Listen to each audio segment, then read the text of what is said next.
Going on, guys? Third Coast Boxing here.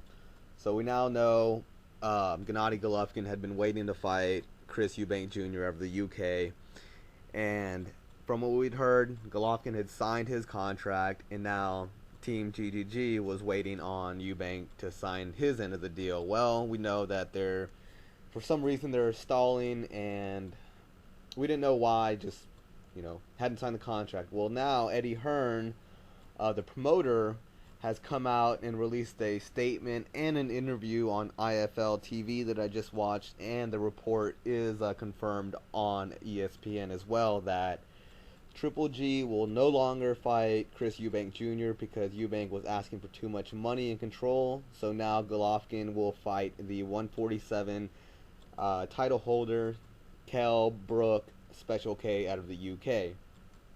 Now, I guess Golovkin got tired of waiting around. They're looking for the best next fight, and Canelo obviously ducked and dodged him. So we have a 160-pound champ against a big 147-pound champ. Now, I'm just going to hold my opinions on this to myself, but I will say I do not like cherry-picking of smaller fighters. And even though I'm the biggest Golovkin fan, I hated when Canelo Alvarez did this shit, so I'm not too keen on it now either. But it is crazy and breaking news that Golovkin is actually going to fight Kell Brook. There had been talks about it before, and we all said Kell Brook, including myself, I had said Kell Brook is full of it. He's just trying to get his name out there to kind of match Amir Khan's daring move of fighting such bigger guy in the at the 160-pound paper champ, Canelo Alvarez. But apparently, it turns out I was wrong and the rest of the critics were wrong. It's actually going to happen. Now, this is scheduled for September 10th at the O2 Arena in London. And the details of what went wrong with the Eubank Golovkin bout, and this is coming from Eddie Hearn himself. He himself has said that Eubank and their team, they just wanted too much control over the terms of the fight, and they also wanted control over things that are normally set by the promotional company. Like, they wanted to raise ticket prices to double. They just wanted total control over the whole event, and this is just the fighter himself. He's not the promoter, so Eddie Hearn's like, no, I'm the promoter. I've had this kind of deal with all my bigger stars. Just recently with Anthony Joshua, AJ. And for some reason, Eubank didn't want it. Well, anyways, they gave Team Eubank a 5 p.m. deadline on Friday, which is today. But keep in mind, the UK is about 6 hours ahead of the US. So when 5 p.m. UK time rolled around, there was no response from the Eubank team. So after that, he said, all right, plan B, let's go ahead and talk to Kell Brook. Kell Brook said, yeah, I'm down for it. He had been scheduled to and officially agreed to fight a unification bout for the 147 titles against Jesse Vargas, but that, of course, has fell through. Now, it's starting to keep some people wondering, now, was the plan to fight Jesse Vargas all along?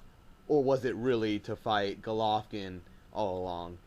Seems kind of weird because there were some stalls in that Jesse Vargas and Kell Brook fight, which would have been a great unification bout. One guy undefeated, the other guy with only one loss coming at the hands of Tim Bradley. And that would have been a great fight, I think, just because of their style matchup. And I'm not going to shit on Golovkin Brook, even though I just wish they were the same size. I can't be a hypocrite and shit on Canelo or anyone else that's cherry picking when they pick smaller fighters. I'm just surprised that Team Golovkin in K2, his managers, actually pushed them in this direction. But I guess they're kind of looking for a name. Anything with a name that's going to give them more credibility as opposed to fighting the Dominic Wades. Nothing against Dominic Wade. He was an undefeated guy. He actually had a higher KO ratio than Ward's last opponent, Sullivan Barrera, who had only had like 17 fights, never gone past 8 rounds. Dominic Wade, on the other hand, had gone past 8 rounds before, had a little bit of a higher KO ratio, was a mandatory, and was undefeated. But this fight versus Kell Brook, I mean, I don't know what to say. Actually, I do know what to say, but I don't want to say it. You know, I'm gonna piss a lot of people off. I guess I do that already enough.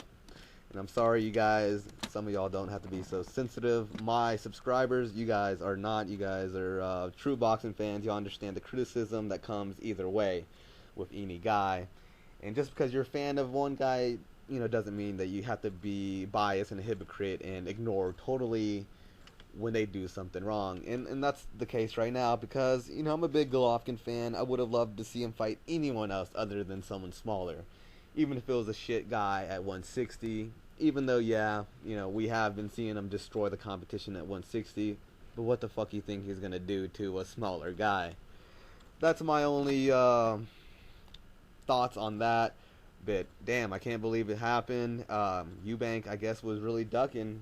Seems like he really didn't want the fight. You know, when you price yourself out and when you try to dictate the terms of a fight to an unrealistic point, that means you're ducking. You know, in other terms, that means you really don't want the fight. So now we have Gennady Golovkin versus Kell Brook, September 10th at the O2 Arena in London. All right, guys, tell me what you think. Bullshit fight, good fight. Was Eubank bullshitting and ducking, or was it just circumstances that, you know, Eddie Hearn got a little frustrated and wanted to, you know, he put a timeline on it, 5 p.m. today. He didn't hear back. Boom, now we have this fight. All right, guys, drop your thoughts and comments below, and if you haven't yet, don't forget to subscribe, and I'll catch you on the next one.